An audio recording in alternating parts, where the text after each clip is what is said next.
สื่อลือสาอยู่ในอาซีสาวลาวผูกพันไมตรีร่วมสามัคคีฮักหอโหมกันหากสาดหากประเทศเฮาหากเจ้าปกเกตเกษาโหมหักห่วมศาสนาแต่โบราณมาหักษาดินแดนบ่ให้สัตว์ใดมาล้วนหาวีรบกวนญาติแย่งสิ่งเอาไผคืนเขามาลุนวายสู่จนตัวตายต้านทานศัตรูสวยเสดสู้เลือดเนื้อเสื้อเผาฟื้นฟูกูเอาบรรเทาทุกข์การ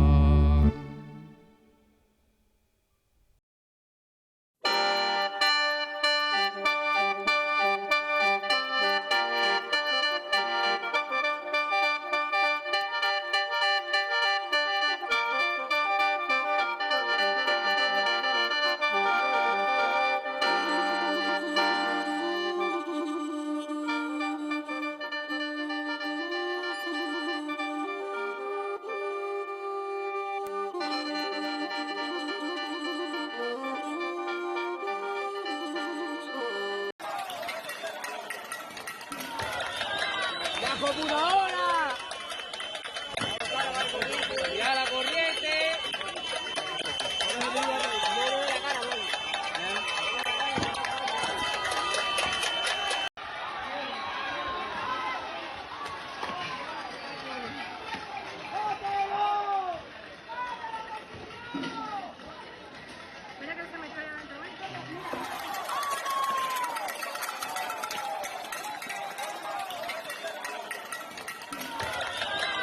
Como una hora. Ya la corriente.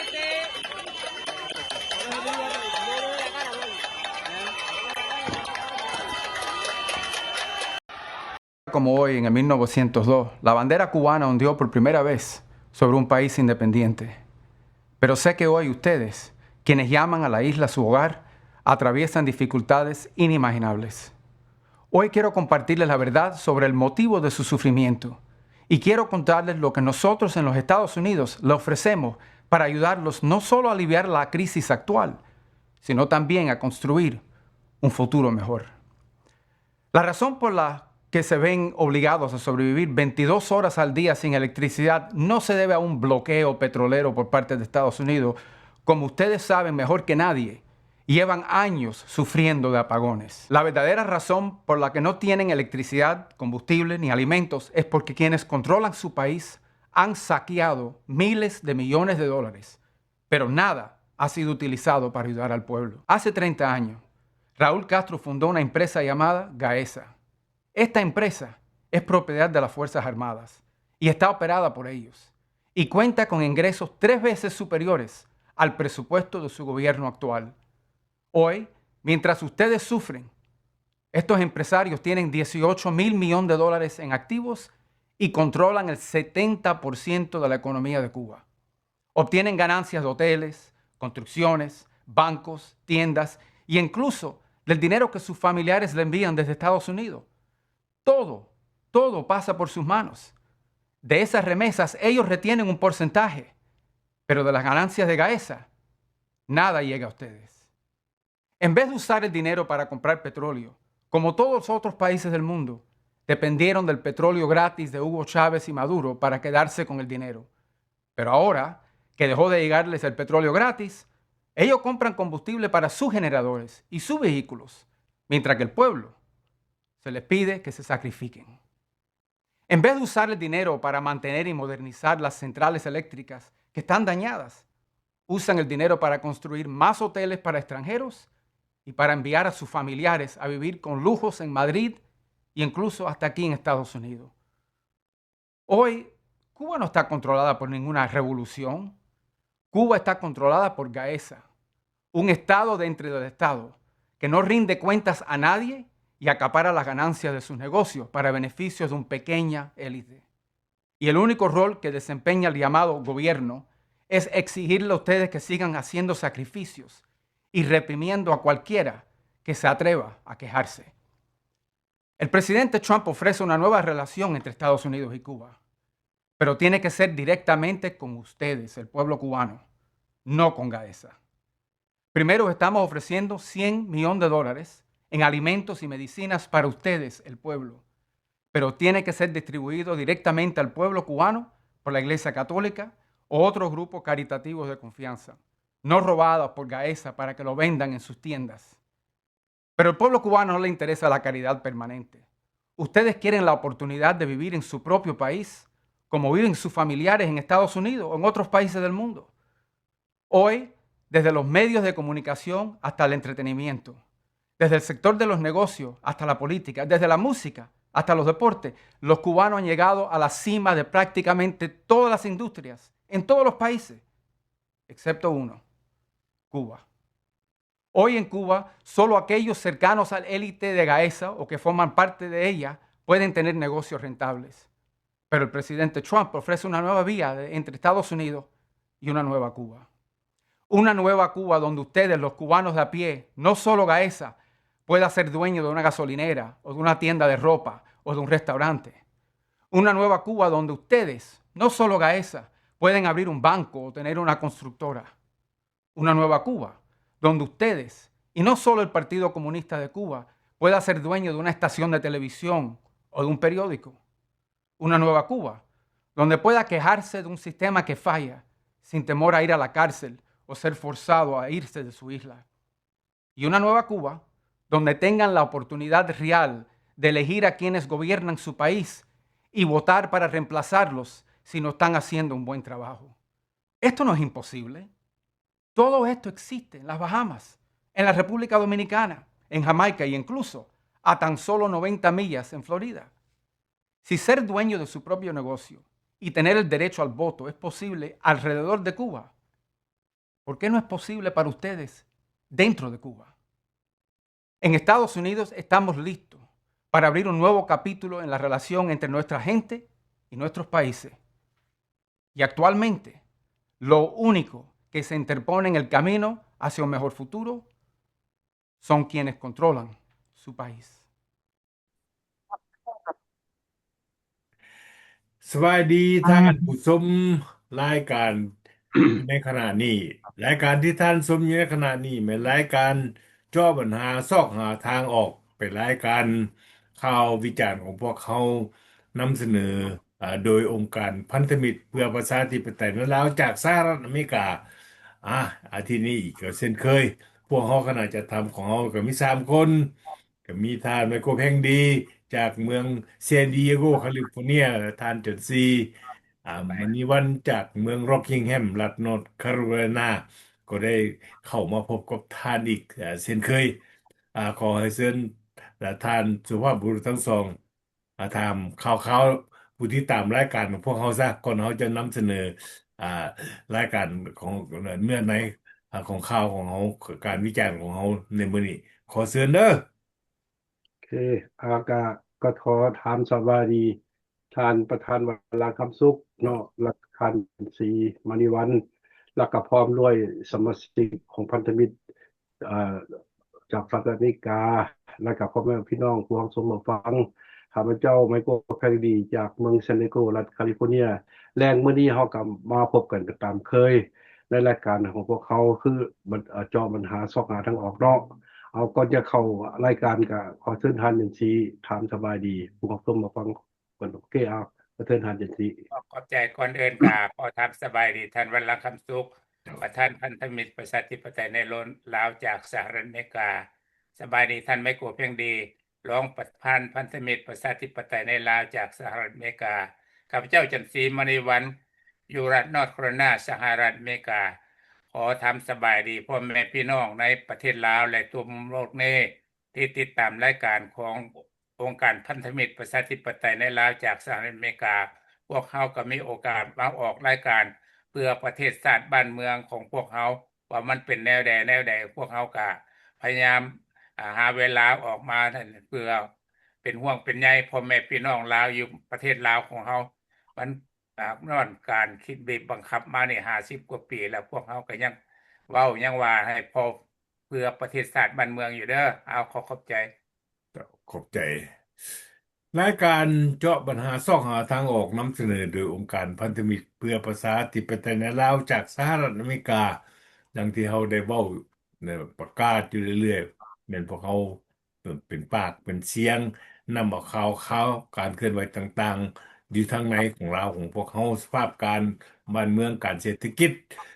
การพัฒนาต่างๆของสปปลาวซึ่งภายใต้การ บริหารประเทศของพรรคประชาชนปฏิวัติลาวได้50กว่าปีแล้วนอกจากนั้นกับพวกเขากันจะนำเอาข่าวการเคลื่อนไหวต่างๆที่เกิดขึ้นอยู่ในรอบโลกนี้ซึ่งมีผลสะท้อนหรือในด้าน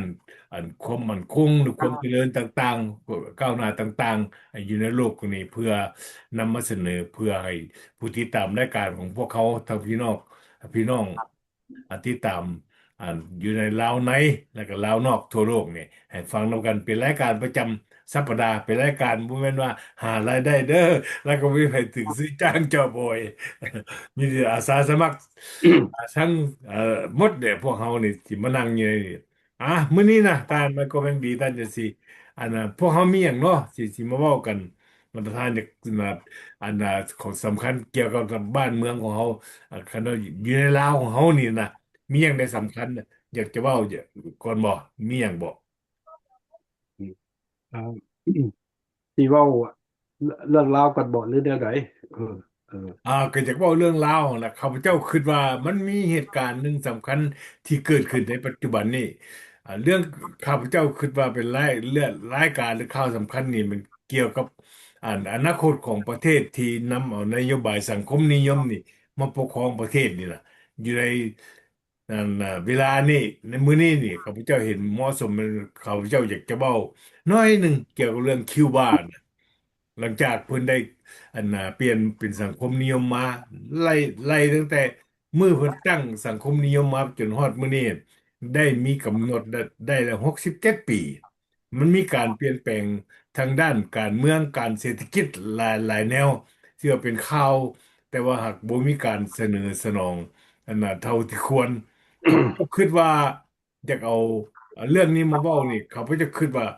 สถานการณ์ของคิวบาเนี่ย อ่าการนำเอาสังคมนิยมมาบริหารประเทศนี่อย่าคล้ายคลึงกันกับอาการเปลี่ยนแปลงอยู่ในสปปลาวนะและข้าพเจ้าอยากเอาบทเรียนตัวนี้เนี่ยแต่ว่าสิบ่ได้เว้าลงเลิกดอกก็สิเว้าแต่รายการนี้ใหญ่จนฮอดมื้อนี้นะ67 ปีภายใต้การบริหารประเทศของระบบสังคมนิยมที่ฟิเดลคาสโตรเนี่ยนำมาบริหารประเทศนี่มีอย่างไรก้าวหน้าจนฮอดมื้อนี้นี่ มีอย่างบอกก้าวหน้าหรือถอยหลังแล้วพวกเขาจะ3 คนพวกเขาก็สิได้เว้าซอยกันเนาะเอาจังซั่นเนาะอืมอ่าข้าพเจ้าอยากเริ่มเว้าอย่างที่ประเทศคิวบาเป็นประเทศหนึ่งอยู่ในแถบคาริบเบียนไกลจากฝั่งสหรัฐอเมริกานี่90 ไมล์ในปี1959ฟิเดลคาสโตรร่วมด้วยน้องชายของเพิ่นชื่อว่าราอูลคาสโตรและนักปฏิวัติดังคนหนึ่งชื่อว่าท่านเชโกวา อันนี้ขั้นไผ่อยู่ในการปฏิวัติหรือการสังคมนิยมเนี่ยจงหูจักบ้าละพวกนี้ก็พวกคนได้ทำการปฏิวัติขึ้นยึดอำนาจโค่นล้มระบบเก่าที่ปกครองคิวบามาก็หลายเติบละซึ่งมีผู้นำชื่อว่าบาติสตา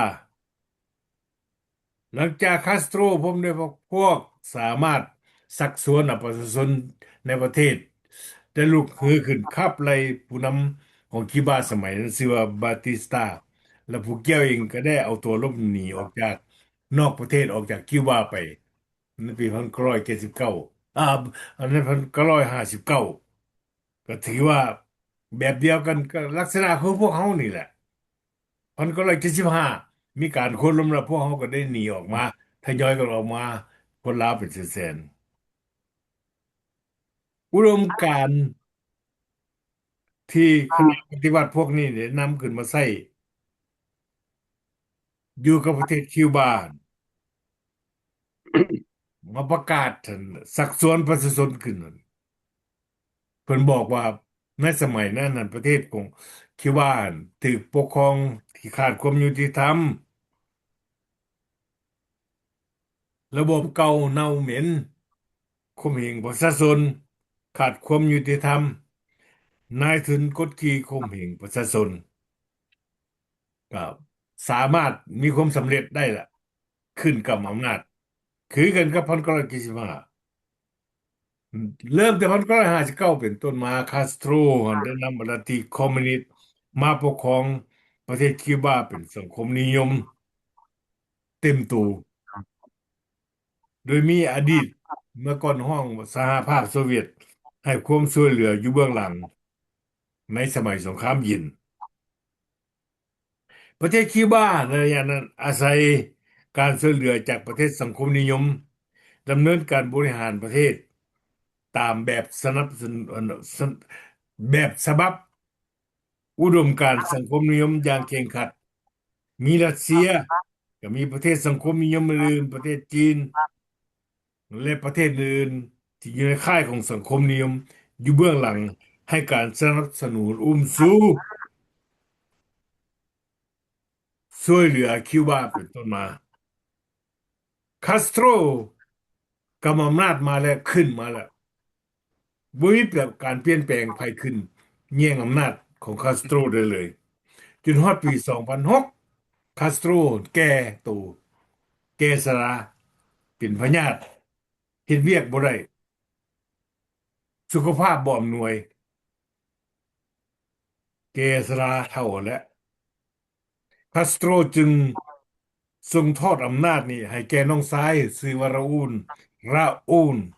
คาสโตรขึ้นแทนต่อมาปี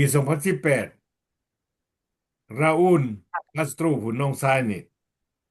ได้กำอำนาจต่อจากฟิเดลคาสโตรมาจนฮอดปี2018ราอูลคาสโตรนี่ก็เฒ่าและเช่นเดียวกันก็ได้มอบอำนาจการ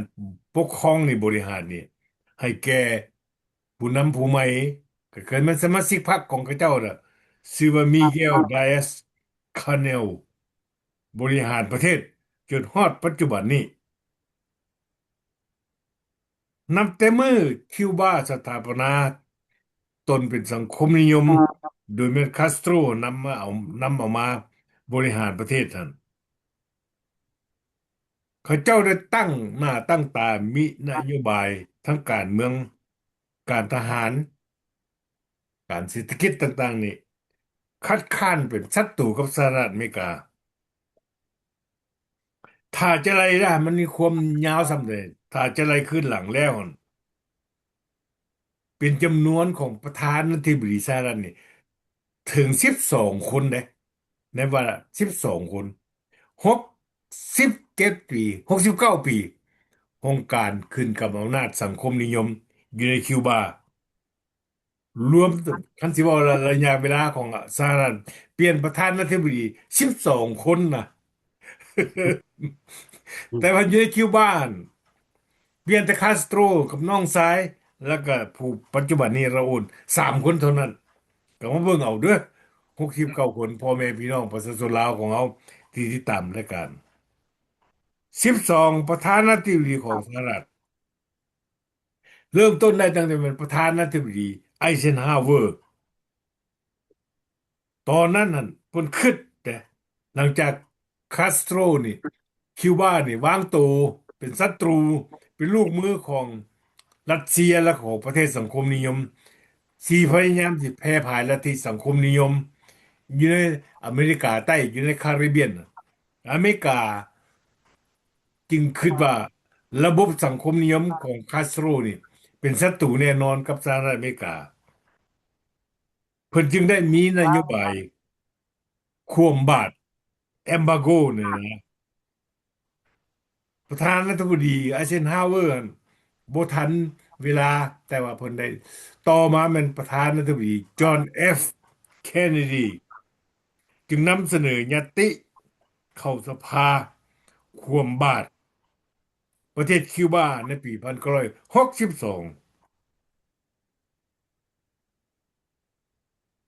การคว่ำบาตรของสหรัฐอเมริกาต่อคิวบาได้สร้างความกระทบกระเทือน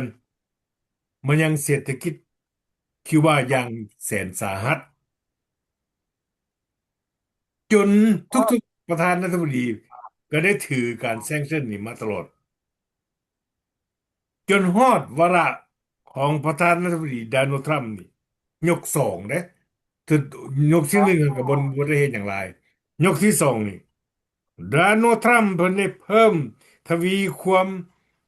เข้มข้นของการคว่ำบาตรนี่จุดสำคัญนี่มันโดนัลด์ทรัมป์ได้ส่งกำลังทหารพิเศษไปนำจับตัวผู้นำของเวเนซุเอลาชื่อว่ามาดูโรมาขึ้นศาลสหรัฐอเมริกาในเดือนเจนวารีปี2026ในข้อหาฆ่ายาเสพติดและบอนทำลายความมั่นคงของสหรัฐเข้าใจเด้อย่ำเลยมาดูโรนี่ถึกผู้นำของเวเนซุเอลาเดือนมกราเดือนเจนวารีปี2026กันกำอำนาจเวเนซุเอลาอยู่แต่ว่าถึกประธานาธิบดีทรัมป์ส่งกำลังพิเศษไปจับตัวมาขึ้นศาลข้อหาฆ่ายาเสพติดและทำลายความมั่นคงพยายามทำลายความมั่นคงของสหรัฐอันนี้เป็นการกล่าวหาบางภาคส่วนหน่อยๆแต่ที่จริงเรื่องนั้นมีหลายกว่านั้นนับแต่นั้นมาสถานการณ์ในคิวบาได้เพิ่มความร้ายแรงขึ้นบุยน้ำมันใช้เพียงพอในประเทศไฟฟ้าขาดกระแสเศรษฐกิจถดถอยประชาชนเริ่มรับความทุกข์ยากเพิ่มเติมขึ้นประชาชนเดินขบวนอยู่ในประเทศในที่สุดการนำของคิวบาบ่มีทางเลือกโดยผ่านการประสานงานของกระทรวงต่างประเทศสหรัฐอเมริกาซึ่งมีท่านมาโกรูบิโอเพิ่นเป็นรัฐมนตรีต่างประเทศปัจจุบันนี้พ่อแม่ของมาโกรูบิโอนี่เป็นคนอพยพมาจากประเทศอเมริกามาจากคิวบามาอยู่สหรัฐนานแล้วท่านมาโกรูบิโอนี่มาเกิดในครอบครัวของอพยพจากจากคิวบามาอยู่รัฐฟลอริดาก็ใหญ่ขึ้นมาได้เรียนการศึกษาด้วยการส่งเสริมดีนั่นละเพิ่นก็เก่งแด้เพิ่นก็เลยกลายมาเป็นรัฐมนตรีต่างประเทศของโดนัลด์ทรัมป์ภายใต้ในการต่อรองนี่นะกับผู้นำของคิวบาโดนัลด์ทรัมป์อันนี้ความจริงเด้อให้อยากให้ท่านผู้ที่ตามของเราฟังดีท่านโดนัลด์ทรัมป์นี่ได้เสนอรับเอาและแก้ไขซอยปัญหาของคิวบาออกจากระบบสังคมนิยมที่ผู้น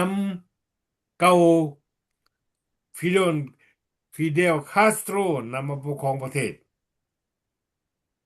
โดนัลด์ทรัมป์ได้เสนอให้ยุบคณะบริหารประเทศคิวบาทั้งหมดเดะที่กำอำนาจในปัจจุบันนี้เสนอให้เอาคิวบาเป็นรัฐที่51ของสหรัฐอเมริกาฟังดีๆเด้อท่านผู้ที่ตามรายการพวกเขาเสนอเอาคิวบาประเทศคิวบาเบิดทั้งประเทศนั้นเป็นรัฐที่51ของสหรัฐอเมริกาแต่ว่ามีขั้นตอนเพิ่นเสนอจัดเสนอ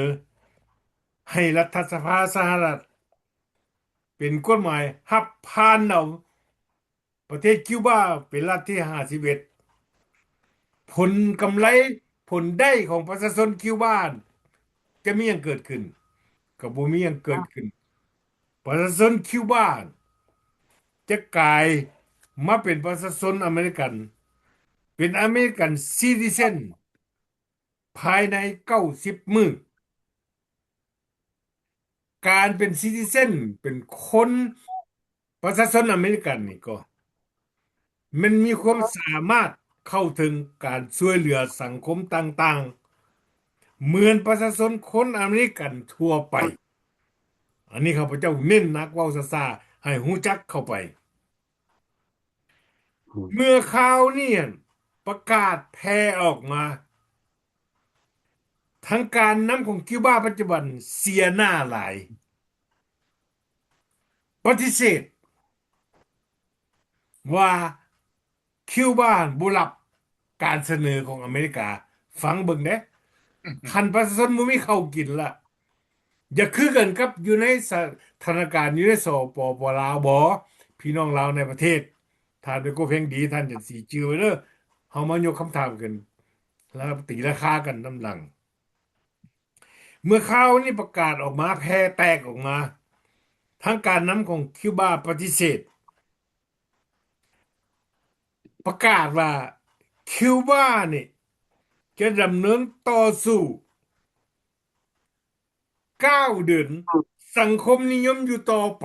อืม ฟังก็คือข้าพเจ้าบอกซะ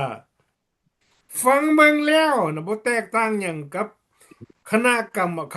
ำเสนอหรือคำตอบหรือว่าคำวิจารณ์ต่าง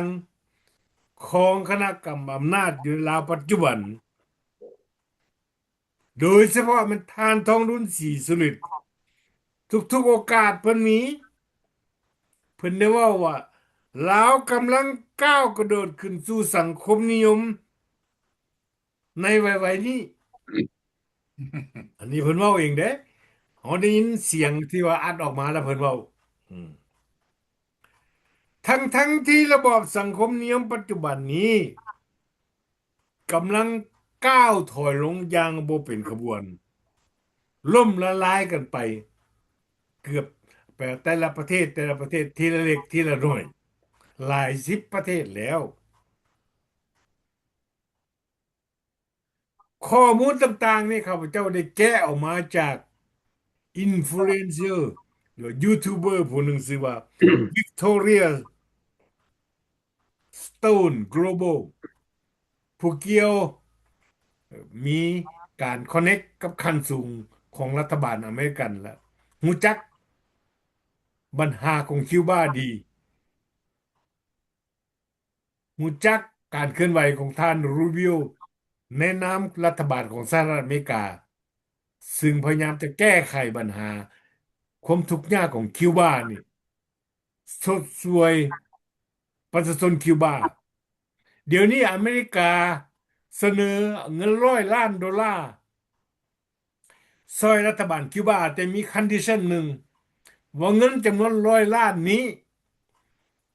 จะไปแจกจ่ายให้ประชาชนคิวบานรัฐบาลของโดนัลด์ทรัมป์จะบ่มอบให้แก่คณะบริหารประเทศของคิวบาปัจจุบันเพิ่นจะมอบให้ NGO เกี่ยวข้องกับวาติกันหรือพระใหญ่ของศาสนาคริสต์เป็นผู้แจกจ่ายเมื่อข่าวนี้แตกออกมาอีกหน้าของคณะบริหารประเทศของคิวบานแตกอีกบ่ยอมรับปฏิเสธว่าบ่มีมูลความจริงอ่ะมองฮอดนี่แหละระบอบเผด็จการคอมมิวนิสต์สังคมนิยมพรรคเดียวถึงว่าจะมีการช่วยเหลือให้แก่ประชาชนแต่เขาก็บ่ยอมรับเพราะว่าเขาบ่ได้เอามือหันไปจับถึงกองทุนที่มอบให้ความร่ำรวยของเขาจะขาดหายไปผลประโยชน์ของเขาจะหมดไปก็เท่านั้นสำหรับตัวนี้สำคัญข้าพเจ้าคิดว่าสำคัญที่สุดฝากมายังพ่อแม่พี่น้องประชาชนลาวของเราทั้งในประเทศและทั่วโลกนี่ที่ฟังอยู่ว่าคำเสนอของโดนัลด์ทรัมป์นี่ที่อยากจะซอยประชาชนคิวบานถูกต้องบ่สมควรบ่ขอขอบใจท่านมันก็เพียงดีท่านจันทร์ศรีขอเชิญออกความคิดความเห็นซอยกันขอเชิญเอออาก็ขอบใจ ท่านนั่นนะวันหลังเนาะเดี๋ยว อ่า แต่สิขอเพิ่มเติมเนาะเพิ่ม ก็พ่อแม่พี่น้องลาวก็ติดตามสภาพการของโลกว่าเรื่องการเมืองเป็นจั่งใดเนาะ วันนี้ข้าพเจ้าก็สิมาเว้าเรื่องคูบากับสปปลาวนี่ซะ แปลว่า กูบาเนี่ยก็กดปลดปล่อยสร้างสังคมนิยมก่อนลาวได้ แม่นแล้ว 67 68 ปีแล้ว ผ่านมานี่สร้างก่อนลาวแล้วปลดปล่อยก่อนลาวส่วนลาวนี่ปลดปล่อย1975มาฮอดเดี๋ยวนี้ก็สิได้50 ปีบ่บัดนี้หามาเปรียบเทียบใส่กัน ผู้ที่เฮ็ดก่อนนั่นน่ะ ทั้งไปก่อน เขาถ้าเขาเฮ็ดเดินทางก่อนแล้วก็ได้หลายปานใดดีหลายปานใดอยากถามก็ด้วยล่ะมีความก้าวหน้าหลายปานใดเศรษฐกิจชีวิตการเป็นอยู่อนาคตของประชาชนกูบาเป็นแนวใดข้าพเจ้าว่าประชาชนลาวก็สิติดตามผู้จักคือกันเรื่องสภาพการของโลกเนาะแล้วก็ผ่านมาก็เพิ่นก็มีการพบมือแลกเปลี่ยนกันหลายด้านการศึกษาก็มีชาวหนุ่มนักศึกษาลาวนี่ก็ไปเรียนหลายกูบาข้าพเจ้าก็ฮู้อยู่สิไปเรียนเรื่องการสาธารณรัฐบ่เลี้ยงสัตว์บ่ปลูกฝังบ่กสิกรรมร้อยสิกับขนาดใหญ่ต่างๆข้าพเจ้าก็ติดตามอยู่สมัยข้าพเจ้าเฮ็ดเวียกอยู่กระทรวงศึกษาการใบไม้ก็มีพวกนักศึกษาคูบาลาวนี่ล่ะก็มาเฮ็ดเวียกอยู่นํกันข้าพเจ้าก็เข้าใจดีเนาะอันนั้นมันความพันเป็นผ่านมาเนาะวันนี้เฮามาเบิ่งพ่อแม่พี่น้องเฮามาเปรียบเทียบข้าพเจ้าสิเปรียบเทียบเรื่องทายแฮงเรื่องกำลังระหว่าง2ระบอบนี่ซะระบอบสังคมคอมมิวนิสต์เผด็จการกับเสรีประชาธิปไตยเฮามาเปรียบเทียบใส่กันคันเฮามาเปรียบเทียบใส่กันแล้ว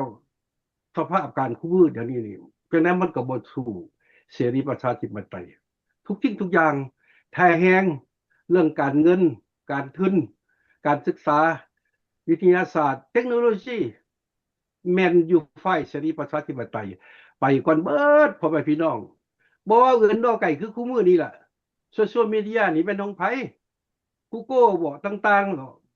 AI บ่ต่างๆแม่นของพวกค่ายเสรีประชาธิปไตยเบิดพ่อแม่เรื่องอันนี้เป็นเรื่องเทคโนโลยีนะ Facebook ผมก้าวหน้า ความเก่งกล้าเด้ความเก่งกล้าของมนุษย์ของคนเฮาเด้อยากให้พ่อแม่พี่น้องลาวนี่ตื่นโตแต่ว่าที่ท่านเขาต้องเอาความเก่งกล้าความสามารถเรื่องสติปัญญานี่ล่ะเอามาวัดแทกกันพ่อแม่พี่น้องเรื่องลัทธินี่เอาไว้นึกวัดอันนึงต่างหากซะเรื่องลัทธินี่มันเป็นหลักปรัชญาเขียนไว้สมัยแต่ก่อนปุ่นหลายยุคหลายสมัยแล้วเขาเป็นผู้เกิดใหม่เรียนรู้นี่ก็มาเรียนตามสิเรียนลัทธิมาร์กเลนินบ่ลัทธิเมาเซตุงบ่ลัทธิโฮจิมินห์บ่ต่างๆอันนี้แม่นพวกเขาเจ้าเขียนไว้หมดแล้วเขียนไว้แล้วเฮาก็มาเรียนตามแล้วบัดนี้ในยุคเขาเด้เฮาก็เบิ่งได้แม่อันนี้มันบ่ใช่บ่เฮาก็ยุคนั้นเขาเจ้าคิดว่าแนวนั้นไอเดียเขาเจ้าเป็นแนวนั้นเขาสิเอามาใช้ในยุคนี้มันบ่เข้ากันพ่อแม่พี่น้องนี่แหละเรื่องความเข้าใจเรื่องวิธีอันการเปลี่ยนแปลงมันไปแต่ละมือเพราะฉะนั้นแนวใดมันที่ทันสภาพการอยากให้ประชาชนนี่ตื่นโตเข้าใจพ่อแม่พี่น้องนี่แหละวันนี้ข้าพเจ้าสิมาเว้ายุคอันนี้ซะวันนี้ยุคใกล้ๆนี่แหละมาเว้ายุคดานูทัมนี่ซะดานูทัมนี่เทอมที่1เราก็บ่ว่าไปเลยหลังจากเทอมที่2นี่เราเว้าแล้วเราเว้าเรื่องคูบานี่ขึ้นมาแล้วเราเห็นแล้วเรื่องเศรษฐกิจชีวิตการเป็นอยู่อนาคตของคูบานี่มันบ่ได้เรื่องมันถอยหลังมันล้าหลังเราอยากให้เปลี่ยนผู้นำมันแหละอยากให้เปลี่ยนผู้นำอยากให้เปลี่ยนระบอบพร้อมตัวอย่างคือเวเนซุเอลานี่เราเห็นก่อนที่เราเห็นตัวอย่างให้เบิ่งนี่ล่ะเราเห็นตัวอย่างให้เขาบอกว่าเวเนซุเอลากับคูบามันใกล้ๆกันดิพระเจ้าก็มีการพัวพันการค้าขายนํกันที่แต่ก่อนเห็นบ่เวเนซุเอลานี่ก็ได้ส่งน้ำมันให้คูบาบัดหลังจากกันมาบอกสโลตัมบอกบ่ให้ส่งน้ำมันให้คูบาก็มีปัญหาจนถ้าพอเนี่ยนี่บ่มีน้ำมันบ่มีอาหารการกินต่างๆเหมือนพ่อแม่พี่น้องเดี๋ยวนี้คูบามีปัญหาหนักนะทุกด้านเด้ด้านสาธารณการศึกษาแพทย์หมอต่างๆอาหารการกินนี่ล่ะเรื่องน้ำมันเสื้อผ้าต่างๆแม่นว่าขาดแล้วนี่แหละเฮามาเว้ากันสิว่าจังได๋ก็ย้ายเป็นเรื่องการเมืองเฮามาเอาเรื่องเศรษฐกิจชีวิตการเป็นอยู่นี่มาวัดแทกกันตัวเดียวมันสิไปอยากให้ว่าจังซั่นการเมืองก็สู้เอาไว้เรื่องนึงต่างหากแม่นแนวคิดของผู้ใดผู้หนึ่งเขียนไว้ลาให้เฮามาเรียนตามซื่อๆมันบ่ได้เรื่องเขาก็เอาทิ่มแล้วบ่พ่อแม่พี่น้องอยากว่าจังซั่นแหละเดี๋ยวนี้มันยุคทันสมัยแล้วยุคฮอต AI แล้วหัวเฮากับมันต้องมีหัว AI ไปนํกันได้มันจะ อันดาทัศนภาพการมันจะทำมาหากินได้มันจึงเจริญพ่อแม่พี่น้องอยากว่าจังซั่นบัดนี้อยากข้าพเจ้าขอว่าอันหนึงซะมันมีหลายคนมาถามข้าพเจ้า คือเดี๋ยวนี้สปปลาวเขาเจ้าไปหยังจะกันจึงมาสร้างอันมีหยังศูนย์การแนวราหักชาติเขาจะว่าศูนย์กลางแนวราหักชาติเขาจะว่าจังซั่นเจ้าผ่านพุ่นเจ้าคือสิเข้าใจดีเขาจะมาถามข้าพเจ้าเด้คนลาวนี่ล่ะอันนี้นี่นะข้าพเจ้าเขาว่าเรื่องนี้ซะศูนย์กลางอันแนวราหักชาตินี่นะมันก็พุ่นละหลังจากเขาเจ้าตั้งอันนี้ขึ้นมามันก็มีแล้วว่าง่ายๆศูนย์กลางแนวราหักชาติที่เป็นเขาเจ้าไว้พวกเฮียนการเมืองเฮียนการเมืองเฮียนเรื่องสมองเขาพวกเจ้ามักระบอบเสรีระบอบสังคมนิยมนี่แหละระบอบเผด็จการนี่แหละนี่ละมันบ่มมันเอาเจ้าไปล่างสมองเฮียนเรื่องการเมืองนี่เฉพาะนี่เด้บ่ได้เว้าสิมาเว้าเรื่องการศึกษาภาษาพวกเฮียนเรื่องการเมืองนี่ให้แนวคิดพวกเจ้าให้มันสมองพวกเจ้าไปตามลัทธิของมาร์กเลนินนั่นแหละของลัทธิสังคมนิยมคอมมิวนิสต์เผด็จการนั่นแหละเขาจึงมีศูนย์กลางแนวราสังสาตว่าจังซั่นซะนี่ละให้เข้าใจนี่ละคนมาถามข้าพเจ้าก็ว่าแบบง่ายๆแบบสบายฟังบัดนี้อยู่อันนี้ได้คือประเทศเสรีประชาธิปไตยดิเขามีบ่ศูนย์กลางที่มาสร้างอันจังซี่กันนี่มันบ่มีมันบ่มีเห็นบ่ให้เข้าใจคันหาว่าเจ้าดีเจ้าเด่นแท้นี่บ่จำเป็นที่มาเฮียนเรื่องล่างสมองหรอกให้มันเขานิยมชมชอบลัทธิมาร์กลัทธิเผด็จการอันนี้มันบ่จำเป็นที่มาเฮียนพ่อแม่พี่น้องอันนี้แหละอยากให้พ่อแม่พี่น้องลาวเข้าใจมันมีอันต่างกันเด้มันมีอันต่างกันระหว่างสองระบอบอันนี้วันนี้กลับขึ้นมานี่ซะนี่แหละ กลับขึ้นมาเรื่องนี่ล่ะอเมริกาโดนัลด์ทรัมป์นี่บอกอยากให้เปลี่ยนแล้วอเมริกาสิซอยเห็นบอกอเมริกากับใครก็ได้ยินแล้วว่าสิซอยเงินไปซอยให้ประชาชนคูบานี่100 ล้านซอยประชาชนคูบานี่เพราะฉะนั้นเดี๋ยวนี้คูบาก็ยังบ่หันว่าได้ก็แต่ว่าได้ยินทางเสียงว่าอย่าบ่อยากครับบ่อยากไปตามอันนี้เด้เดี๋ยวนี้อยากให้ประชาชนลาวนี่เข้าใจคือกันเพราะว่าการเมืองของคูบากับลาวนี่มันก็ไปคือกันอันเดียวกันอยากให้ตื่นโตพ่อแม่พี่น้องอยากให้ตื่นโตเฮาสิมารักษาหยังเรื่องระบอบนี่เรื่องระบอบนี่เป็นผู้ใดผู้หนึ่งผู้เอามาเฮ็ดไว้เขียนไว้ว่าเป็นแนวนั้นอยากว่าจังซั่นนี่แหละแนวมันที่ก้าวหน้าและเฮ็ดมีแต่เสรีประชาธิปไตยได้เปิดกว้างเด้ประตูเปิดกว้างแล้วก็มีทางเลือกหลายที่สุดทุกสิ่งทุกอย่างให้ประชาชนเฮาคือพวกแนวราสังสาตเพิ่นพวกสังคมนิยมเพิ่นนี่ไว้ให้เป็นอันเดียวกันเด้แนวทางของพรรครัฐแนวเดียวว่าแนวใดก็ว่าแนวนั้นว่าดำกันแล้วต้องได้ดำนำแล้วจะเว้าบ่ได้เด้อันนั้นล่ะมันอำนาจเผด็จการสร้างร่างสมองให้ประชาชนลาวให้เฮ็ดตามมันกันให้เข้าใจได้ผู้ใดที่ได้ชินบทบาทแล้วก็สิเข้าใจแล้วเนาะจากว่าแนวนั้นเดี๋ยวนี้เฮามาฮอดยุคนี้แล้วกล้าเบิ่งไปสภาพการของโลกมันเป็นแนวใดเฮาต้องเบิ่งเปรียบเทียบสภาพการของโลกคือกันเดี๋ยวนี้ระหว่างค่ายเสรีประชาธิปไตยกับค่ายสังคมคอมมิวนิสต์เผด็จการนี่มันเป็นแนวใดฝ่ายสังคมนิยมคอมมิวนิสต์เผด็จการมันจะมี 7-8 ประเทศนึงนับได้นับได้อยู่มันก็บ่เดี๋ยวนี้ก็บ่เห็นกระตือรือร้นเพราะปานใดคือรัสเซียที่นำหน้าเพิ่นก็ว่าเพิ่นมีอำนาจที่ใหญ่โตเฮ็ดได้ทุกสิ่งทุกอย่างเฮ็ดศึกมากับยูเครนมา4 ปีแล้วก็บ่เห็นไปเห็นมาเด้เบิ่งเอาพ่อแม่พี่น้องเห็นบ่การคิดไล่ของปูตินนี่ผิดพลาดหมดชาวโลกเขาก็ว่าเขาก็โจมตีเขาว่าคือกันเด้อันนี้ละให้เข้าใจพ่อแม่พี่น้องทุกสิ่งทุกอย่างแม่นแท้เรื่องความเข้าใจเรื่องสติปัญญาของคนเฮามันก็มีอันต่างกันอยู่เด้พ่อแม่พี่น้องก็สู้ว่าจะเฮาถูกว่าเฮาแม่นผิดมันมีอันต่างกันนี่ล่ะเพราะฉะนั้นอันนี้มันสิก้าวหน้ามันสิไปอนาคตของเฮานี่ไปให้พากันเฮ็ดอย่างว่าท่านฝากหาผู้นำลาวหั่นล่ะพวกที่กำอำนาจอยู่ในคณะกงจักรพรรครัฐให้พากันคิดพวกท่านวิทย์เฮียนแนวเฮียนอันนั้นล่ะเฮียนอันเชื่อถือแนวบ่มีแต่สิแตกผู้มีเหตุมีผลก็แบบเครื่องจักรนั่นแหละให้ว่าจังก็ว่าจังซั่นไปนำกันหมดคันว่าเรื่องจะเรื่อง การเมืองภาครัฐนี่ย่องย่อภาครัฐแต่ละว่าดีว่าก้าวหน้าว่าคนก้าวหน้าระยึกมันบ่แม่นผมว่าพี่น้อง เห็นบ่จะสู้ตัวกันเห็นบ่อันน่ะมีหยังแต่ข่าวอันน่ะอดีตนายกพันคำก็ย่อพวกเขานี่ให้เว้าความจริงให้ครับผู้ความจริงจะสู้ตัวกันเห็นบ่เฮาตัวกันหลายพากันตายเด้เลยบ่แล้วก็เว้าคือกันบ่แล้วก็ยังเว้าเด้ให้ครับความเป็นจริงพ่อแม่พี่น้องอันนี้คำว่าโลกเป็นความเป็นจริงคือกันเขาสิมายอมรับยังอันที่ว่ามันบ่แม่นความจริงที่เฮารับบ่ได้มันก็ต้องเว้าแต่ว่าอยู่ในระบอบเพิ่นนี่บ่ว่าเว้าบ่ได้เด้อ สังคมคอมมิวนิสต์เผด็จการพอดีต้องให้เว้าตามพรรคนั้นเว้าแต่ต้องบ่ได้ออกทางบ่ได้ผิดวัดเอาไปเอามาก็ตีราคาเจ้าเป็นนักอันน่ะโทษการเมืองแล้วซาดแล้วปราบเจ้าปราบแล้วก็บ่มีการสืบสวนตายล่าเบิดอันนี้ล่ะมักอยู่บ่ประชาชนลาวอย่างว่าจังซั่นมักอยู่บ่เพราะฉะนั้นล่ะข้าพเจ้ามองเห็นว่าลูกหลานลาวนี่นะที่เกิดขึ้นมาใหญ่น้อยคือพวกเกิดมาใหญ่รุ่นหลังจาก75นี่บ่ฟังเสียงหยังเบิด พ่อแม่พี่น้องบ่ฟังเสียงอย่างว่าเอาแต่แบบฮู้ตู่เฮาต้องเบิ่งแม่อันนี้ถูกได้ผิดอย่าว่าจังซั่นล่ะก็มึกถามมึงแหน่พ่อแม่ผู้ที่หลังจากก่อน75นี่ผู้เป็นพ่อเป็นแม่เพิ่นหลังก่อน75เพิ่นก็ยังหลายเพิ่นก็เข้าใจอยู่เฮาต้องมีอันเปรียบเทียบ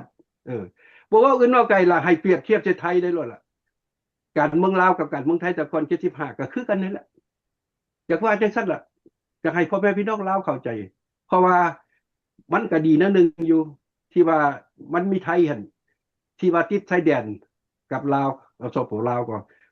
ประชาชนลาวก็สิเข้าใจเรียนรู้จากไทยหลายอย่างว่านั้นเนาะเอามาเฮานี่ข้าพเจ้าขอจบเนาะครับท่านวรัง ครับขอบมุกขอบใจท่านวรังค์แล้วท่านไมโกะเว้ามา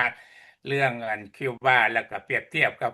สปปลาวนี่มันแตกต่างกันแนวใดเพราะว่าระบบเดียวกันก็มันก็ถือคือกันแต่ว่าความทุกข์ยากอะแต่ประชาชนนี่ครูเว้าเรื่องความทุกข์ความยากนี่ประชาชนนั่นทุกข์ยากแต่ว่าพวกมีอำนาจนี่เพราะว่าสืบต่อกันไปเรื่อยๆเพราะว่าเป็นสายพัวพันเป็นสายเลือดกันการปกครองประเทศชาติบ้านเมือง ระบอบคอมมิวนิสต์มันก็เป็นเปรียบเทียบมันก็คล้ายๆกันหมดทุกๆประเทศบ่ว่าประเทศใดถ้าว่าเรื่องระบอบคอมมิวนิสต์มันดีสหภาพโซเวียตมันจึงเป็นอย่างจึงแตกเป็นหลายประเทศออกมา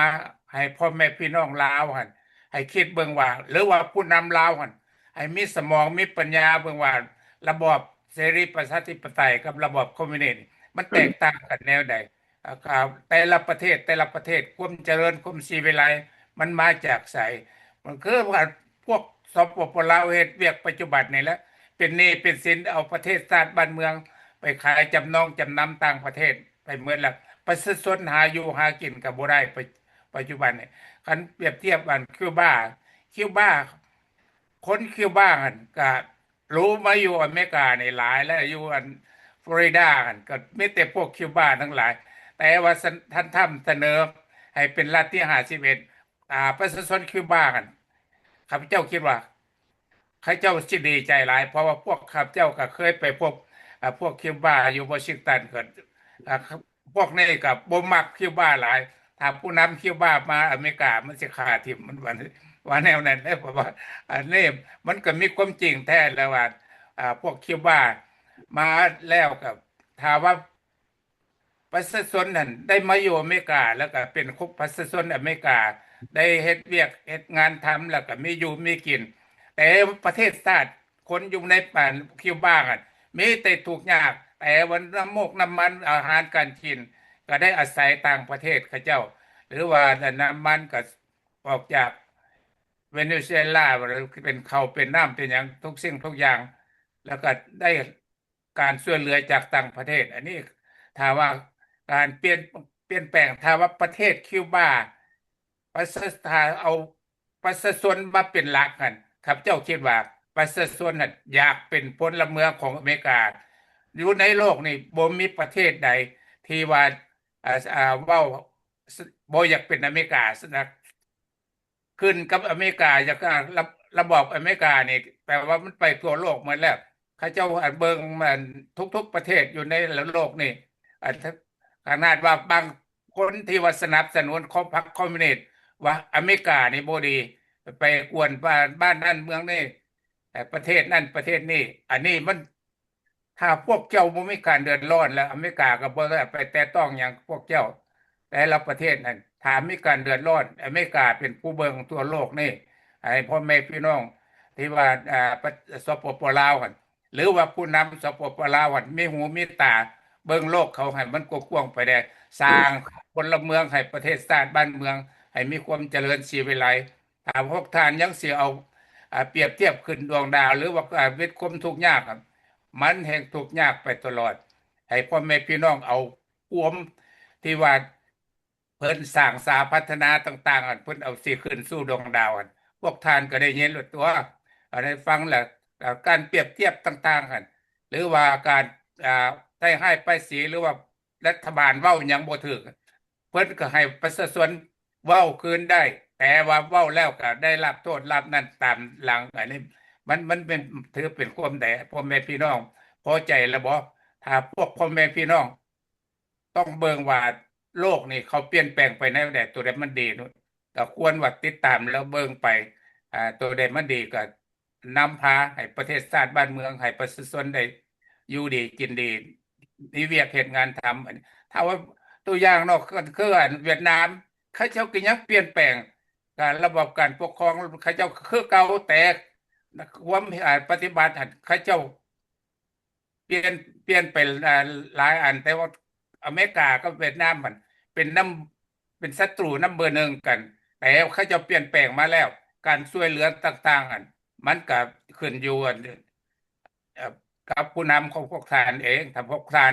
พวกผู้นำมีหัวมีสมองประเทศชาติบ้านเมืองก็เจริญรุ่งเรืองอันนี้อยากให้ประชาชนถ้าผู้ฮักประเทศชาติบ้านเมืองหัน ให้เอาไปคิดไปนั้นเบิ่งว่าถ้าพรรครัฐบ่เฮ็ดแล้ว พวกท่านจะปาให้ประเทศชาตินี่เป็นแนวนี้บ่อันนี้อยากให้พากันคิดหมดทุกคนเนาะเอาขอขอบใจเดี๋ยวขอขอบใจนั้นท่านไมโครแพงดีแล้วก็ท่านจันทรีที่ได้ช่วยออกความคิดความเห็นเสนอมายังผู้ที่ตามและการพวกเขาพี่น้องลาวในและพี่น้องลาวนอกผู้จังสิมีจิตสำนึกเป็นคนลาวเชื้อชาติลาวอยู่ก็คงเป็นห่วงเป็นใยประเทศชาตินี่เรื่องนี้จะมาบังคับบ่ให้กันเว้ากันจานทางภาครัฐสิพยายามเสี่ยมสอนประชาชนอยู่ในปัจจุบันนี้หั่นมันเป็นไปบ่ได้ดอกเพราะว่าเรื่องชาติบ้านเมืองนี่ผู้ใดเกิดอยู่ไสก็คือทอดบ้านเกิดเมืองนอนของเฮาอยู่บนหั่นน่ะจะมาบังคับว่าพวกเขาบ่มีสิทธิ์เว้าบ่มีสิทธิ์ปากกันอันนั้นคำเว้าแก้ตัวของภาครัฐ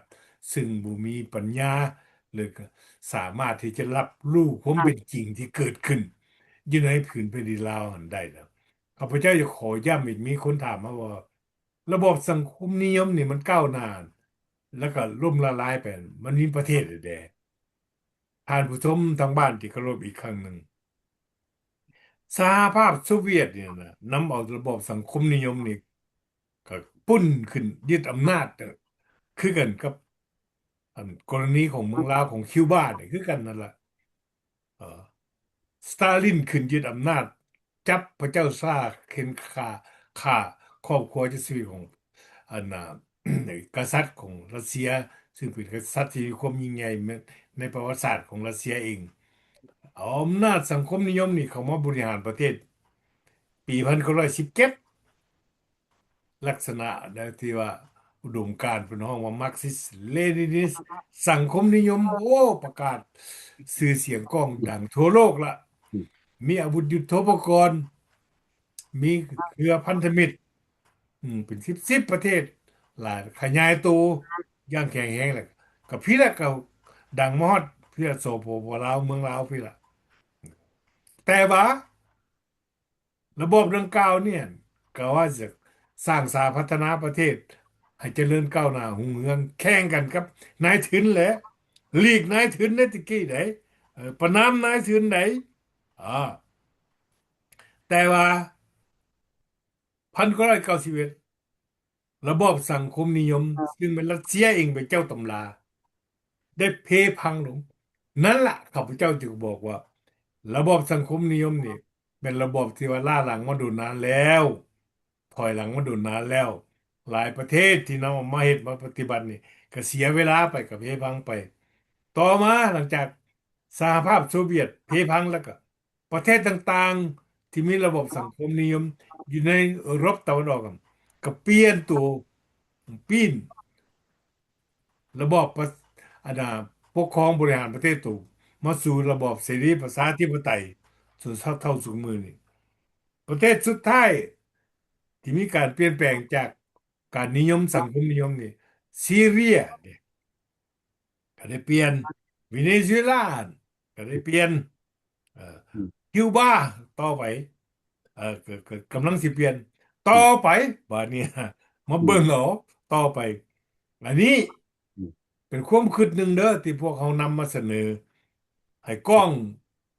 มาถึงพ่อแม่พี่น้องประชาชนลาวในประเทศให้รู้จักว่าจะเป็นไปได้บ่หรือว่าเป็นไปบ่ได้มันขึ้นอยู่กับพวกท่านเองเป็นผู้ตัดสินใจ เพราะว่าแผ่นดินลาวแมันคนลาวประชาชนลาวได้เป็นเจ้าของเด้บ่เป็นพรรครัฐเด้พรรครัฐเขามีตั้งแต่แอมแปะขี่ตัวซื่อๆโฆษณาซื่อๆกำอำนาจบ่ให้ประชาชนนั่นร่วมบริหารประเทศนำได้คาสโตรขึ้นกำอำนาจเป็นหัวหน้าเอาน้องซ้ายสืบต่ออำนาจต่อมากับสมาชิกกรมการเมืองของเขาแนวเดียวกันอยู่ลาวก็เส้นเดียวกัน ไกรสอนพรหมวิหารสุพรรณวงศ์ก็ถูกกวดล้างออกไปแล้วแต่ไกรสอนพรหมวิหารก็ว่ายึดมั่นสังคมนิยมก็ต่อมาก็จนยุคปัจจุบันนี่ก็มันสืบยุคสืบทอดเป็นห้องกันนะก็ไม่ลูกไม่หลานเขาเอง50 ปีแล้วการทดถอยนะมีขึ้นมาแต่ดุนนานแล้วสภาพการในลาปัจจุบันนี้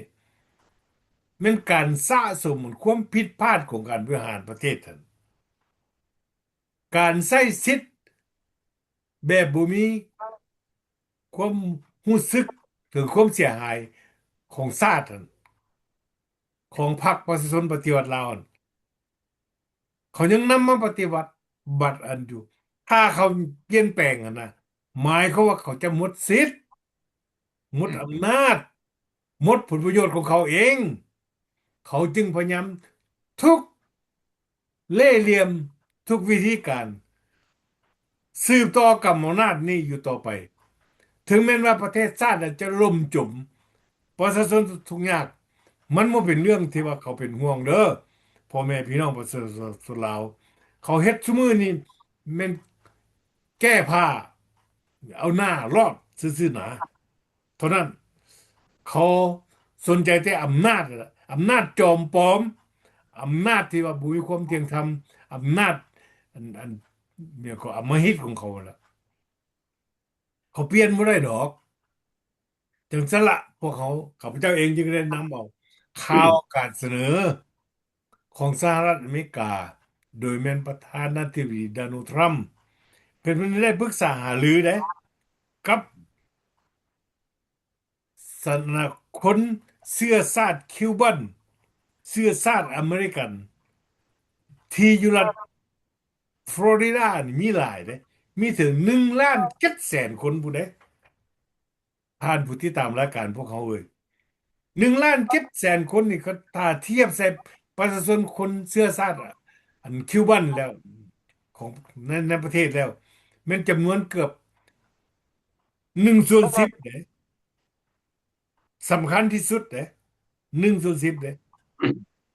กรณีลาวเขาก็เช่นเดียวกันพี่น้องลาวของเขาอยู่ต่างประเทศนี่เดี๋ยวนี้นี่ลูกหลานที่ออกมาใหญ่รุ่นนี่ล่ะหลัง75มานี่มีหลายอยู่เด้เกือบล้านคนเลยเด้หรือว่ากายเลยเด้อยากให้เข้าใจถึงซันเดอร์ แต่ว่าเรื่องเนี่ยมันสิเป็นไปได้บ่มันอยู่อีกครั้งหนึ่งกับพวกท่านเองจะผู้เป็นผู้ตัดสินใจสี่ขาดโศกนาฏกรรมอนาคตของพวกท่านเองเออขอขอบใจเนาะต่อไปบัดนี้เขาสิเว้าเรื่องหยังมีเรื่องหนึ่งที่ว่าท่านไมโครเพ่งดีเว้ากายมาเมื่อกี้นี่มันเกี่ยวกับเรื่องเพิ่นออกอยู่ในข่าวยูทูบเบอร์หันต่างหน้าพรรคประชาชนปฏิวัติลาวน่ะ เดี๋ยวนี้เพิ่นได้ใช้ องค์การหนึ่ง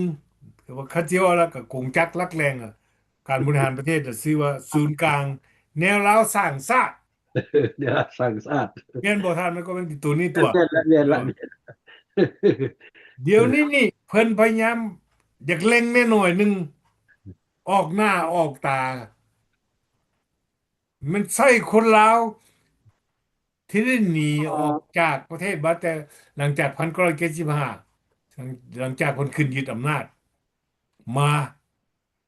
แล้วพวกดังกล่าวนี่ก็ได้มามีโอกาสได้สร้างเนื้อสร้างตัวใหม่ในชีวิตอันนี้บางคนเด้อบางคนข้าพเจ้าว่าบางคนเด้อได้รับความสำเร็จในด้านชีวิตบางคนเนี่ยก็ได้ออกเบี้ยแบบนั้นไปแล้ว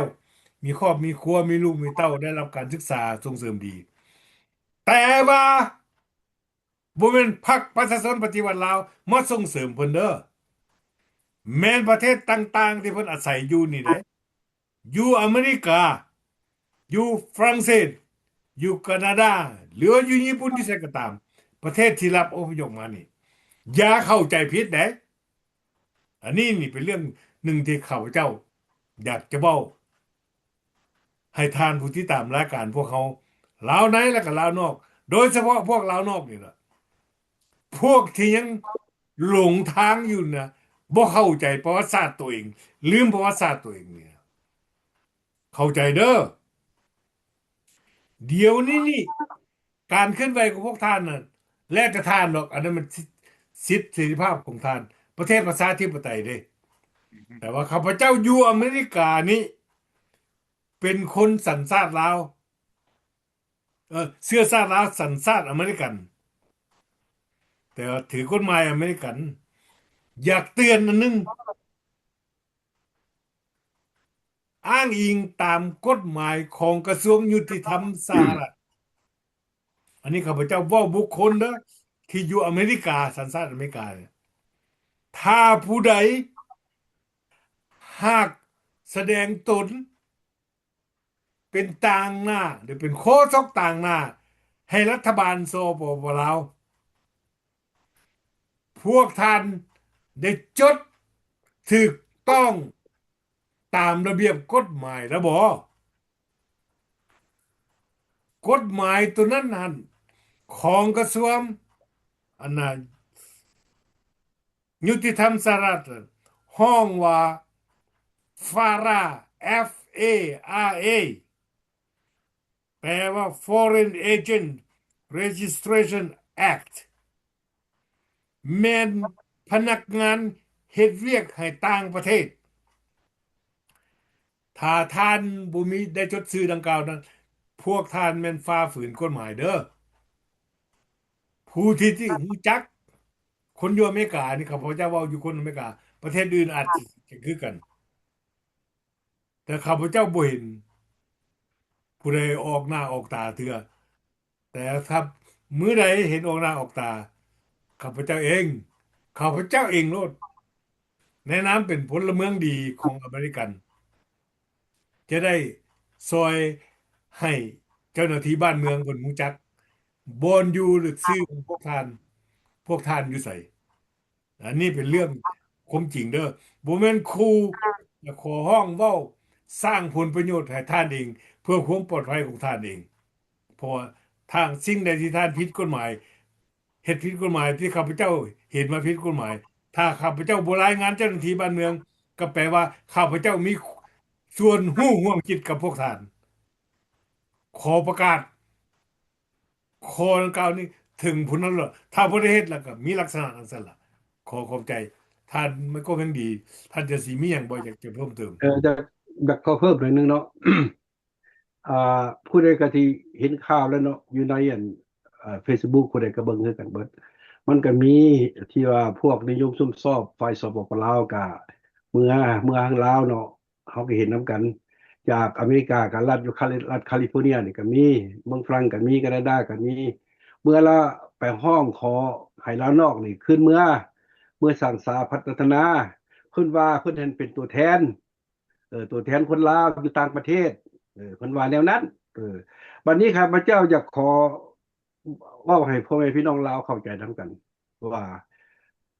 แล้วก็อยากฝากหาผู้ที่ห้องขอเมือน่ะอืมห้องส่วนหมู่เมือล่ะก่อนที่ส่วนหมู่เมือนี่ท่านคิดดีแล้วบ่อืมห้องเมือแล้วสิเอามือเฮ็ดหยังเออเอาห้องเมือสิมือเฮ็ดหยังมีเวียกให้เขาเฮ็ดบ่แล้วสองมาเรื่องละมีอันระเบียบกฎหมายอันแนวใดที่ห้องรับเขาบ่เพราะว่ามันมีการคัดแย้งกันเนี่ยพ่อแม่พี่น้องคัดแย้งอยู่มันใดเฮาอยู่ประเทศเสรีประชาธิปไตยแล้วเฮาเว้าได้ปากได้ตามอันนั้นของเฮาเว้าได้ แต่สิไปเว้าอยู่ในสปปลาวหั่นจ่อไปโลๆเละๆเขาก็เบิ่งจะว่าเป็นลูกน้อง CIA มาเคลื่อนไหวอีกเขาสิจับพวกเจ้าอีกแหละตัวนี้แหละเพิ่นยังบ่คิดแต่หั่นเด้มีแต่ห้องเมือคันห้องเมือแล้วบัดนี้หั่นอยู่ประเทศลาวหั่นมีฮู้จักโรงงานมีจอบมีให้เขาเฮ็ดเวียกแล้วบ่จังซี่ก็เขาเมือ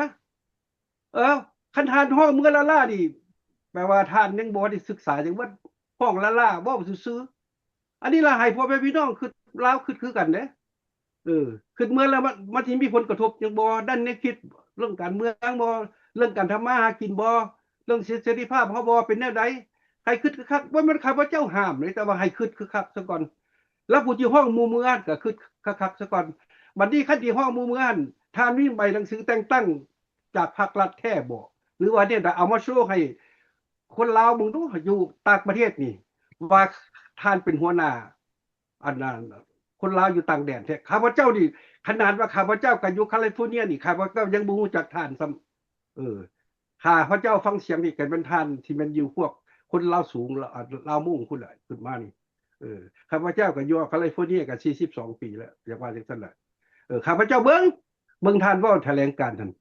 อยากว่าจังซั่นเพราะว่าท่านออกแถลงการณ์เนี่ยท่านคึกคักแล้วบ่มันถูกบ่หรือว่าแนวใดคันถ้าเอาบ่ว่าเรื่องการกฎหมายนี่ท่านสิฆ่าเด้พวกเขาก็เป็นอเมริกันซิติเซนผู้หนึ่งเด้ที่ใส่นี่แหละที่ใส่อันนั้นสิทธิเสรีภาพในการปักเว้าในการคิดเขียนในการเว้ากันว่านี่แหละพวกเขาคือกันพวกเขาก็มีสิทธิ์ทุกจริงๆเขาออกเสียงโหวตตลอดที่เป็นด้านพื้นฐานในรัฐสเตทต่างๆ6 เดือนบ่ปีนึงเขาจะมีการเลือกตั้งอยู่ในแคลิฟอร์เนียนี่เอากันเรื่อยๆล่ะผู้ใดก็สิมีคือกันหมดนั่นล่ะบ่ทันว่าจะเลือกประธานาธิบดีเรื่องกฎหมายระเบียบเขาก็เข้าใจคือกันถ้าว่าพวกเขาเป็นอเมริกันที่เช่นละเรื่องระเบียบกฎหมายบ้านเมืองเป็นแนวใดของอเมริกานี่เพราะฉะนั้นน่ะการท่านเว้ากันว่ากันเฮ็ดได้ดีท่านอยู่เสรีประชาธิปไตยท่านไปเว้าแม่นอยู่ว่าท่านเว้าได้แต่ว่าคันถามเว้าเรื่องสอด้านกฎหมายเลยท่านที่คาเด้ว่าจะคันพวกเขาถามสอแท้ๆนี่ท่านมีหนังสือแต่งตั้งจากไสฝ่ายลาวมีบ่ฝ่ายทางอเมริกามีบ่ท่านจึงออกไปเว้าอยู่ในทีวีเห็นได้อันนี้พวกเขามีสิทธิ์ถามมาได้พวกเขาเป็นคนสัญชาติอเมริกาเขามีสิทธิ์ถามได้เพราะว่าท่านเป็นผู้ต่างหน้าอยู่ลาวนอกได้ท่านไปเว้าอยู่หั่นท่านได้ผู้ใดก็ฟังคือกันเบิดเด้ก็มีห่างเสียงหลายดิเว้าคือกันกับข้าพเจ้าที่บ่แม่นข้าพเจ้าแต่นี่ข้าพเจ้าก็ติดตามคือกันอันนี้ล่ะอยากฝากหาพ่อแม่พี่น้องลาวให้ฮู้นำกันเด้อขอบใจท่านวลังครับก็อยากขอเพิ่มหน่อยหนึงเนาะเรื่องอพยพลาวที่ว่ามาอยู่อเมริกานี่แปลว่าพวกท่านก็คงสิฮู้ละตัวระบอบการปกครองต่างๆและก่อนท่านจะเข้ามาอเมริกาท่านก็ได้ยกมือสาบานแล้วกับมาอยู่อเมริกาได้2 ปีนึงบางคนก็2 ปีบางคนก็5 ปีอ่าประกอบเอาเอกสารได้บัตรเขียวแล้วก็ได้อันนั้นเป็นสัญชาติอเมริกาก่อนจะได้เป็นสัญชาติอเมริกาเขาให้แสดงปฏิญาณตนแนวใดพวกท่านก็ฮู้แล้วว่าการอเมริกาเวลาได้เขาสิมอบสัญชาติเนี่ยก็ได้ยกมือสาบานปฏิบัติตามกฎหมายของสหรัฐอเมริกาถ้าว่าผู้ใดมาขัดขืนหรือว่านั้นเราส่งติดตามระบอบคอมมิวนิสต์หรือว่าเว้าให้ประเทศชาติบ้านเมืองอเมริกาโดยผิดกฎหมายเขาเจ้าก็ไม่เรื่องคือกันบ่แม่นว่าเจ้าเป็นคนสัญชาติอเมริกาแล้วสิมาดูถูกอเมริกาหรือว่าอเมริกาเป็นแนวนั้นแนวนี้แต่มันแม่นแท้บ่ที่ว่ามันความผิดความเจ้าออกมาเว้าถ้ามันมีความจริงแต่พวกเจ้าก็มีสิทธิ์เว้าสิทธิ์ว่าถ้าบ่มีความจริงพวกท่านก็มีโทษมีนั่นตามกฎหมายของอเมริกาแต่ว่าพวกท่านจะเมื่ออยู่เมืองลาวเมื่ออยู่หั่นบ่มีไผห้ามพวกท่านถ้าว่า ทางสปปลาวหั่นรับเอาพวกท่านพอใจเมื่อกับเมื่อแต่ว่าให้คิดเบิ่งว่าก่อนเจ้าจะออกประเทศชาติประเทศลาวมาหั่นแล้วในจากระบอบคอมมิวนิสต์พวกท่านไม่จิตไม่ใจแนวใดแล้วก็ให้ทวนคืนเบิ่งว่าความผิดพลาดหรือว่านั่นเฮามานี่เฮามาด้วยอ่าสมัครใจเฮาบ่หรือว่าเฮาภายระบอบคอมมิวนิสต์มาอันนี้ให้พวกท่านเอาไปพิจารณาเบิ่งว่าการโจมตีหรือว่าแม่นหยังทุกสิ่งทุกอย่างถ้าว่ามันแม่นความจริงแท้ความผิดพลาดน่ะที่เว้าเจ้าว่ากันก็บ่มีหยังคือพวกเขาองค์การพวกเขานี่ก็ได้รับอนุญาตจากสหรัฐอเมริกาที่ว่ามาตั้งอ่าองค์การขึ้นนี่ครับถูกต้องตามกฎหมายของอเมริกาพวกเขาก็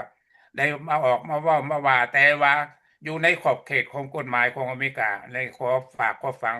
พ่อแม่พี่น้องลาวลูกๆหลานๆที่จะกลับเมื่อบ้านเกิดเมืองนอนหรือว่าเสื้อชาติสายพวกท่านนั่นให้พวกท่านพิจารณาเบิ่งว่ามันมีความจริงบอกระเบียบกฎหมายเขาจะเปลี่ยนแปลงแนวใดให้เอาไปคิดไปอ่านพิจารณาก่อนจะตัวตัดสินใจพวกท่านมาดีอยู่กันทุกข์ยากแล้วมาสร้างคุณงามความดีหรือว่าสร้างเศรษฐกิจมีเงินมีคำมีนั่นมาแล้ว พวกท่านจะเฮ็ดวิธีใดมันก็สุดแล้วแต่พวกท่านให้เอาไปพิจารณาก่อนสิจะเฮ็ดจะทำหยังเพราะว่าพวกเขากับคนลาวคือกันกับเป็นห่วงเป็นใยกันเป็นฮักแพงกันคือกันแต่ว่าต้องให้มันถูกต้องตามกฎหมายเฮ็ดหยังก็ได้เนาะเอาเข้าใจ เจ้าขอขอบใจน้ำตาลจันทรีเนาะอ่ามีคนสมาชิกผู้ที่ตามรายการพวกเขาถามมาว่าจะใครรายการพวกเขานี่อัปเดตข่าวต่างประเทศแต่ทุกๆสถานการณ์ที่เกิดขึ้นในโลกเพราะว่าพวกเขามันกันจะเว้าละเว้าแต่เรื่องราวเขานี่ก็เป็นชั่วโมงละกับหมดละแล้วเรื่องสงครามเด้ว่าจะเกิดอยู่สงครามตะวันออกกลางอันนั้นอิหร่านถูกอิสราเอลและสหรัฐอเมริกาบ่มแล้วก็เรื่องปิดเกาะเนาะฮอร์มุสอย่างต่างๆและประเทศอื่นๆเด้สงครามรัสเซียอันนั้นแล้วก็ยูเครนเด้ไปฮอดใส่แล้วการเยี่ยมยามจีนของประธานาธิบดีทรัมป์ เป็นจังไดลักษณะใดเนี่ยมันเป็นเปรียวคันสิเว้ากันเนี่ย2 ชั่วโมงก็บ่เบิดแต่ว่าขอโทษน้ำทานผู้ติดตามรายการพวกเขาแต่ว่าเขาเจ้ามื้อนี้สิขออนุญาตน้ำทานมันก็ยังดีแล้วท่านจะสีจะขอเวลาหน่อยหนึง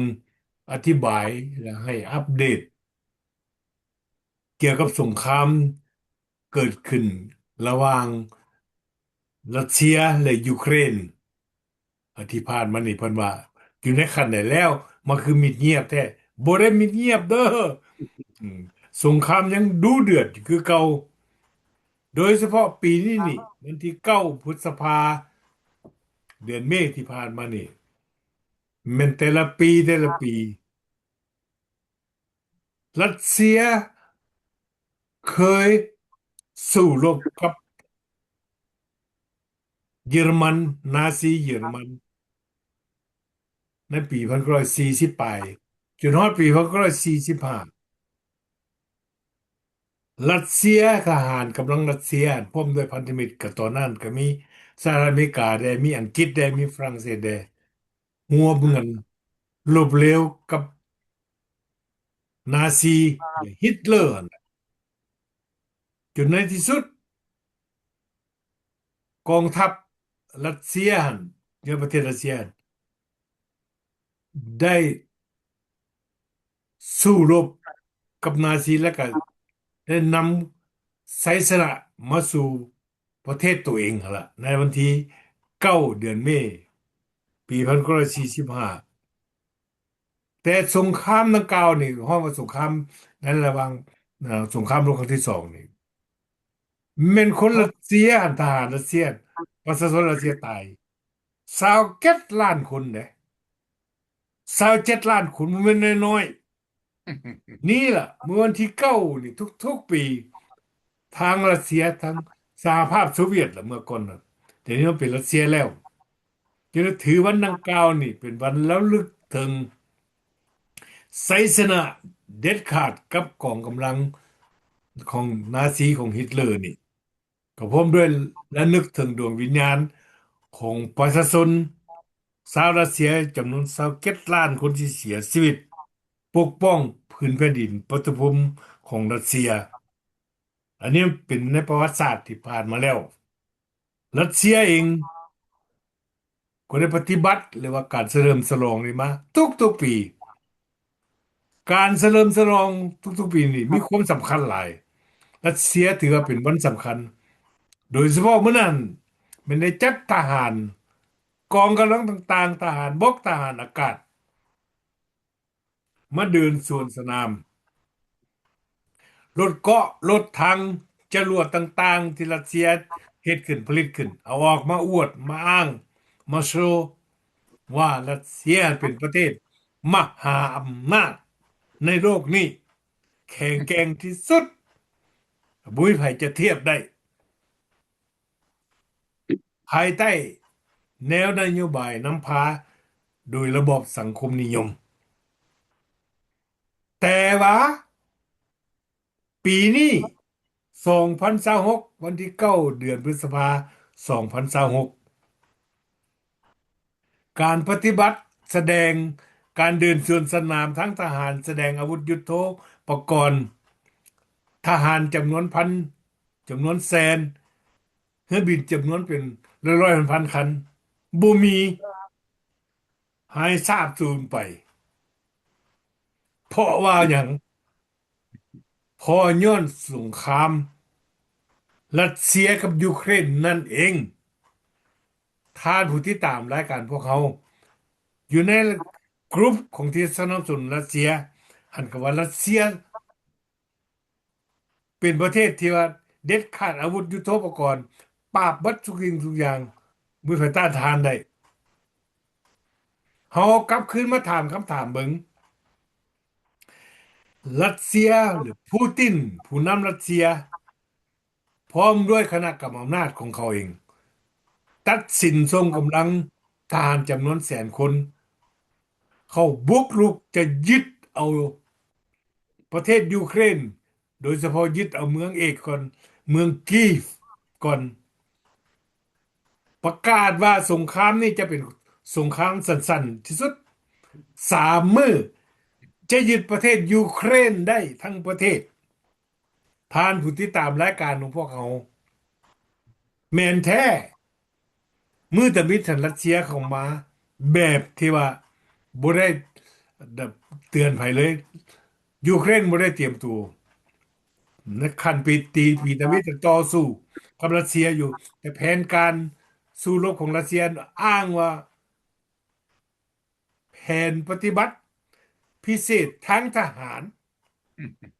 เพื่อปราบปราม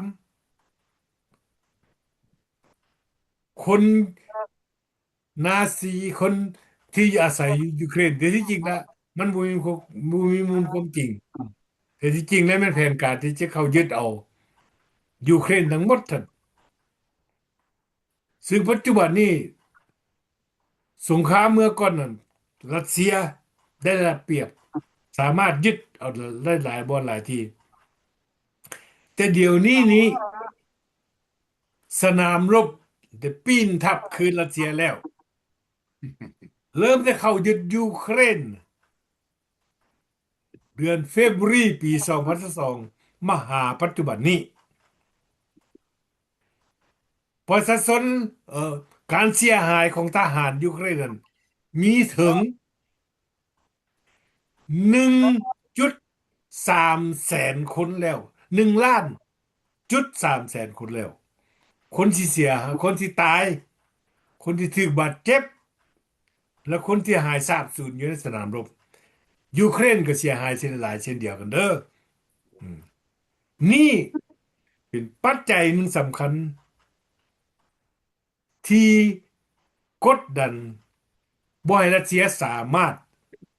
เฉลิมฉลองวันไซสนะวันที่9 พฤษภา2026นี้ได้ตามใจเนื่องจากว่าการต่อสู้ของทั้งสองฝ่ายนี่ยูเครนได้พัฒนาตัวเองก้าวหน้า ว่องไวที่สุดจนได้เปรียบทางทหารโดยเฉพาะแม่นการต่อสู้ทางด้านยานอากาศที่บ่มีคนขับที่ติดอาวุธปล่อยเข้าไปทำร้ายซึ่งกันและกันยูเครนสามารถส่งอาวุธดังกล่าวนี้เข้าลึกถึง 2,000 กิโลเมตรเด้จากชายแดนของยูเครนเข้าในรัสเซียรัสเซียบ่มีทางเลือกรัสเซียได้มาขอร้องให้โดนัลด์ทรัมป์นี้เจรจากับยูเครนขอร้องให้ยุติสู้รบกันในเมื่อวันที่9เดือนพฤษภาหาวันที่11เพื่อรัสเซียจะได้เฉลิมฉลองวันชัยชนะประธานาธิบดีทรัมป์ก็ได้ปฏิบัติเพื่อเอาใจรัสเซียก็ติดต่อกับทางยูเครนประธานาธิบดีเซเลนสกี้ตอบว่าหยุดยิงหันเพื่อให้เกียรติเพื่อสันติภาพได้อยู่แต่ในน่านฟ้าของกรุงมอสโกบอนที่ประเดินสนามมันนอกเขตนั้นไปบ่รับผิดชอบความปลอดภัย อืม นี่นะความเป็นจริงเนอะ อืม ผู้ที่ตามรายการพวกเขาอยู่ในประเทศลาวของพวกเขาทานผู้ที่ฟังและเสพข่าวของภาครัฐที่สร้างภาพพจน์ว่ารัสเซียกำลังได้เปรียบอะนะบ่มีมูลความจริงฮอดมื้อนี้นี่กำลังของรัสเซียอยู่ในลักษณะที่ว่าถอยหลังแล้วตายแต่ละเดือนน่ะอันนี้เว้าตามการสถิติของการค้นคว้าศูนย์กลางยุทธศาสตร์ศึกษายุทธศาสตร์ของยุโรเปียนนะเพิ่นแจ้งว่าทหารรัสเซียหัน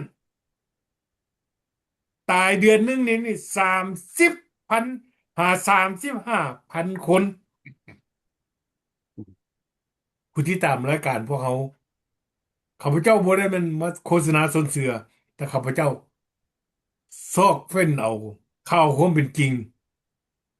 เชื่อถือได้มาเสนอให้ท่านผู้ที่ตามรายการพวกเขาท่านผู้ชมให้รับทราบนำกัน เพราะอันนี้เป็นความจริง สิ่งที่ว่าข่าวส่วนหลายที่ออกอยู่ในสังคมมันทั่วไปส่วนหลายนี่มันข่าว fake news ซอกหาการนิยมและขายข่าวซื่อๆเป็นโฆษณาชวนเชื่อแต่ที่จริงแล้วสรุปแล้วสงครามยูเครนรัสเซียเดี๋ยวนี้ยูเครนกำลังยูเครนหันถึงเป็นกำลังน้อยแต่มีประสิทธิภาพสูงได้เปรียบรัสเซียอยู่ในท่าถอยเท่านั้นละโอกาสหน้าหั่นที่หน้าเนาะเขาจะเอาแนวใหม่มาบอกเป็นข่าวเกี่ยวกับจีนเนาะข่าวเกี่ยวกับสงครามอยู่ตะวันออกกลางของอิหร่านอิสราเอลและสหรัฐมานำเสนอท่านไม่ก็เพ่งดีท่านจะสีเมียงบ่ก็น้องจะลาจากไปจากเพิ่มเติมขอเชิญครับเวลาเขาบ่หมดแล้ววะ เวลาก็ถึงแก่เวลาละเอาไว้อาทิตย์หน้าจะกันพ่อกันไหมปะ โอเค ท่านผู้ชมทางบ้านที่เคารพรายการที่ท่านชมในขณะนี้เป็นรายการเจาะปัญหาซอกหาทางออก เป็นรายการประจำสัปดาห์นำเสนอโดยองค์การพันธมิตรเพื่อประชาธิปไตยลาวจากสหรัฐอเมริการายการของพวกเขามีจุดประสงค์อยากจะนำเอาข่าวความเป็นจริงมาเสนอเพื่อประโยชน์และการรับฟังและการเรียนรู้ของท่านผู้ที่ตามรายการของพวกเขามื้อนี้